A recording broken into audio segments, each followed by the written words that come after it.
From Hollywood, it's time now for... Johnny Dollar. Andrew Cord, Johnny. Did you have a nice trip back here to Frisco? I slept most of the way. How's it going? Good and bad, Johnny. Good that we've got George Foley on trial for setting fire to the building. Bad that we haven't connected him to Bennett yet. And Bennett's the guy we want. Well, once you get a conviction on Foley, you can go after Bennett. A lot of expert testimony's been thrown around here, and the jury's been sleeping through most of it. Besides that, Foley's got one of the best defense men in the business, Jake Eggleston. Yeah, I've heard of him. He's pretty slick. He's going to make us lose this case, Johnny. Not if I can help it.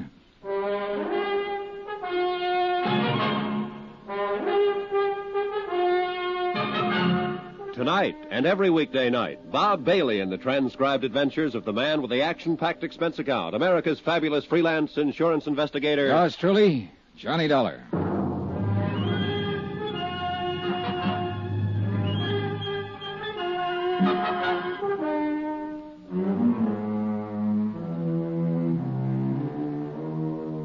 Expense account submitted by Special Investigator Johnny Dollar to the Four-State Fire Insurance Corporation, 4065 Spear Boulevard, Hartford, Connecticut. The following is an accounting of expenditures during my investigation of the Bennett matter. Expense account item 9, $124. Air transportation, Hartford back to San Francisco again, and the Bennett case, which I thought was finished with. I was at the Hall of Justice by 9:30. I met Andrew Cord outside of the Superior Court.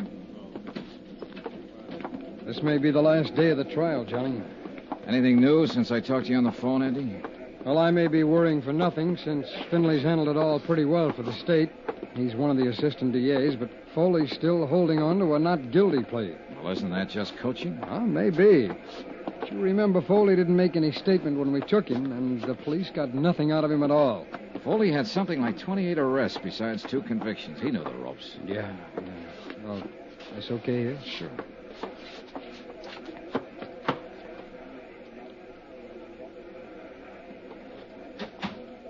Oh, just in time. Yeah, seems to be the clerk now. Yeah.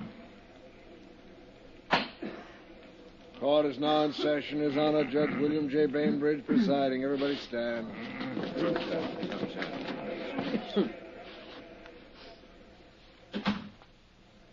Be seated. John Dollar. Hey. Well, I didn't think they'd call you first. No.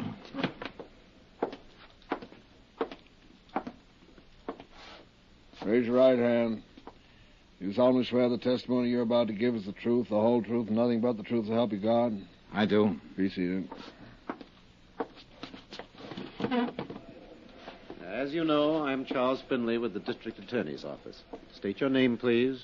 Johnny Dollar. State your occupation, please. I'm an insurance investigator. How long have you been engaged in your profession as an insurance investigator? 10 years or more. Now, tell us, please, prior to that, what kind of work did you do? I was in the United States Marine Corps for 4 years.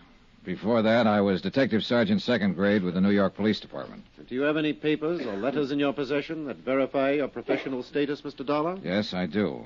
I have letters of reliability from 13 insurance companies and adjustment bureaus I've been associated with, and my record as police officer. Thank you.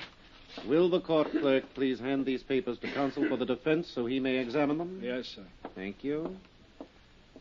Now, tell us what your connection with this case is, Mr. Dollar. I was employed by the Four-State Fire Insurance Corporation of Hartford, Connecticut, to conduct an investigation in regard to one of their policyholders. Arnold Bennett. Yes, Arnold Bennett. Will you please tell the court what the results of that investigation were? The Bennett building was destroyed by fire. I worked with arson experts from my own organization and with the police here to determine the cause of the fire. Go on, please. At the scene of the fire, our expert, William Underwood, located certain items which we recognized as part of the paraphernalia generally used by professional arsonists. Will you please state what those items were? A scrap of celluloid and a paraffin wick. Anything else? Samples of the ashes, which were later analyzed and proved to be celluloid ashes. I wish to remind the ladies and gentlemen of the jury that the public fire adjuster, the gentleman from the Skyline Laboratories, and the 2 gentlemen from the Fire Inspection Department have previously testified as to the identity and uses of these items. Will you continue, Mr. Dollar? Well, these particular items suggested that the fire was of an incendiary origin. The next problem was to establish the exact method used in starting the fire. Were you able to determine that method? Yes, sir. In order to refresh the minds of the jury, would you mind describing what was established? A heavy woolen wick. This one, Mr. Dollar? That one, or one like it.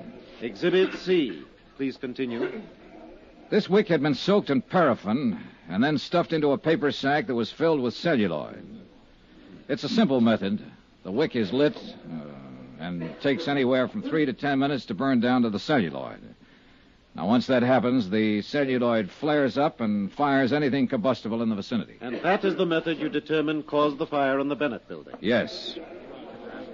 And I'd like to qualify that by saying the arson experts from my own company and the gentlemen from the police and fire departments here in San Francisco determined it definitely. Mr. Dollar, by this means you connected the defendant, George Foley, with the fire you were investigating? Yes, we did. How? George Foley improvised the method I have just described. Improvised? You mean it is his method? I object, Your Honor. The prosecution is putting words into the mouth of the witness. I'll rephrase for Mr. Eggleston. Is this method identifiable with the defendant? Yes, sir. Will you explain the identification? The police files here show that Foley has been convicted of setting 2 other fires in this state. On both occasions, he employed that method of fire. Your Honor, I object. The career of the defendant as a professional arsonist is a matter of public record. The defendant's previous record has no bearing on this case. I object. Mr. Dollar, will you rephrase and delete any reference to the defendant's criminal history? The procedure in locating an arsonist is to first establish the method of operation. In this case, where the wick celluloid method was used, the defendant's name came up immediately. The defendant made an attempt to call on Arnold Bennett in the hospital. The defendant was positively identified by 3 witnesses as the man they had seen near the Bennett building prior to the fire. I remind the jury of the testimony of those witnesses. Go on, Mr. Dollar. The police crime laboratory examined all of the clothing Foley was wearing at the time of his arrest and all of the clothing in his room. There was definite evidence that he had been in the Bennett building. Will you tell us what sort of evidence, please? Well, paint smudges on the soles of his shoes and metal filings and cuffs of his trousers, compared with samples that were still available in the building, where certain painting and metal work had been in progress. You connected him with the improvised method of firing. You proved that paint smudges and metal filings came from the Bennett building. The defendant attempted to contact Arnold Bennett. What else? Arnold Bennett's niece, Elizabeth Bennett, informed me that her uncle, Arnold Bennett, hired the defendant to fire the building to collect insurance. Order.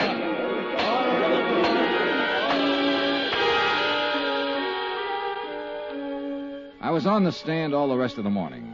When Finley ended his questioning, he turned me over to defense counsel Eggleston. Eggleston contested every bit of established testimony and recommended that my remarks be stricken from the trial records. The summations came right after that, and then the case went to the jury. Expense account item 10, $3, lunch for Andrew Cord and myself. Foley has to be convicted or we'll be on the defense when Bennett's insurance claim comes to court. And we'll probably get stuck with it. Hey, while the jury's out, why don't I go over to the jail and talk with Foley? Well, what good would that do, John? Well, Foley must know they'll give him the works if he admits something He'll to us. admit nothing. He sits there in court like they were talking about someone else. Oh, Johnny, it's too late. Yeah, but if he did, you could go ahead and file criminal charges against Bennett. Beat him to the punch. Well, I'd like that. Oh, we get Foley and we've beaten Bennett, and I like that. The job of getting to a prisoner who's standing trial isn't an easy one, especially when he's under the surveillance of a smart defense attorney like Eggleston. I talked to Judge Brainbridge in his chambers and told him what I had in mind. I broke down the case against Foley as the insurance company saw it, and the possible case against Arnold Bennett if Foley was found guilty. Judge Brainbridge arranged for me to see Foley. He was sitting on his cot. Eggleston was standing nearby. Hello, Dollar. Hello, Eggleston. Hi, what do you want? Well, I thought we ought to talk about this thing while there's still time. If it's okay with you, Mr. Eggleston. It's okay with me, Dollar. I'll be right here. Still time for what? To get you part of a break, Foley? Oh, that's a real good one, that is. You sit on a witness chair all morning, you tell them what a bad boy I am, then you walk in here and tell them you want to give me a break. I do. go away. Now, wait a minute, George. It won't hurt to listen to him. Oh, you're a great one, you. I'm the guy who's sitting in this cell. Both of you can walk out of here and have a good steak for dinner tonight. All right, George. Listen to him. This isn't a courtroom. When you were first hauled in, Foley, you could have made a statement telling us Bennett hired you to fire that building, waived a jury trial, and thrown yourself on the mercy of the court. But you didn't do that. You made everybody work hard to give it to you. And that's exactly what they're going to do. That jury will come out pretty soon and throw the book at you. Hey, is that true? I'm not so sure of that, Dollar. Tell us precisely why you're here. You both know my company's after Arnold Bennett. He's filed claim against us for not paying off his fire policy. Foley, we know he hired you to fire that building. Yeah? And if you're smart, you'll send for the guard and make a request for the court to come back in session before the jury returns. You can tell them Bennett hired you. You can change your plea to guilty and throw yourself on the mercy of the court. It'll probably save you 5 years on your sentence. So I turn hero and make everything nice for you to go after Bennett. Huh? If you do that, his claim will be thrown out to the insurance commission and we'll prefer charges against him. And he'd be right up there with me, huh? Making little ones out of big ones. That's right. You're overstepping your province here, Dollar. Oh, now, look, there isn't much time. Dollar, Foley, this man can advise you to wait until the jury comes in, and that won't be very long. But then it'll be too late for you to help yourself. I don't like this high-pressure stuff. I don't care what you like or dislike, Mr. Eggleston. Now, listen, Foley. They've got an 8-point case against you in there. Is he right, Eggleston? It doesn't make any difference. The jury You decides. say it'd save me 5 years on my sentence. Yes. George, What do you think? up to you, George. I've told you what I think. Ah, swell spot, swell. Oh, come on. What is it? I'll risk it. You're crazy. There's a chance those 12 clunkheads will walk out and tell everybody I'm not guilty. Go on, get out. Those last 5 years will be pretty hard ones. Guard. Thank you for the offer just the same, Dollar. You don't use your head much, Foley. If it hadn't been for you, I wouldn't be in here. So don't worry too much about what happens to me. If it weren't for guys like you, I wouldn't be in business. And I'm not worried. Dollar. Yeah? Yeah, I hope they let me loose on this one. For your sake. Don't plan on it. Oh, on account of... I'd like to kill you or something.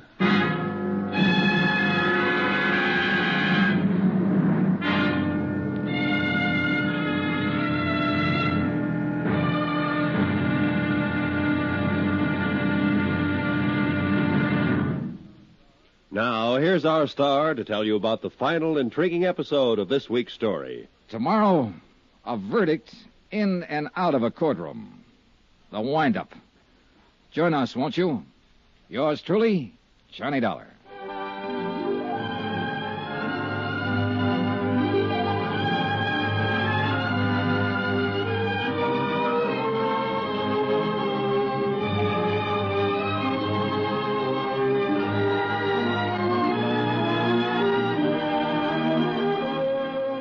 Yours truly, Johnny Dollar, starring Bob Bailey, is transcribed in Hollywood.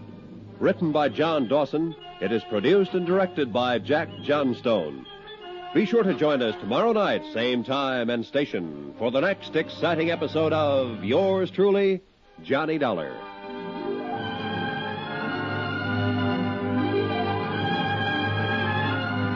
This is Roy Rowan speaking.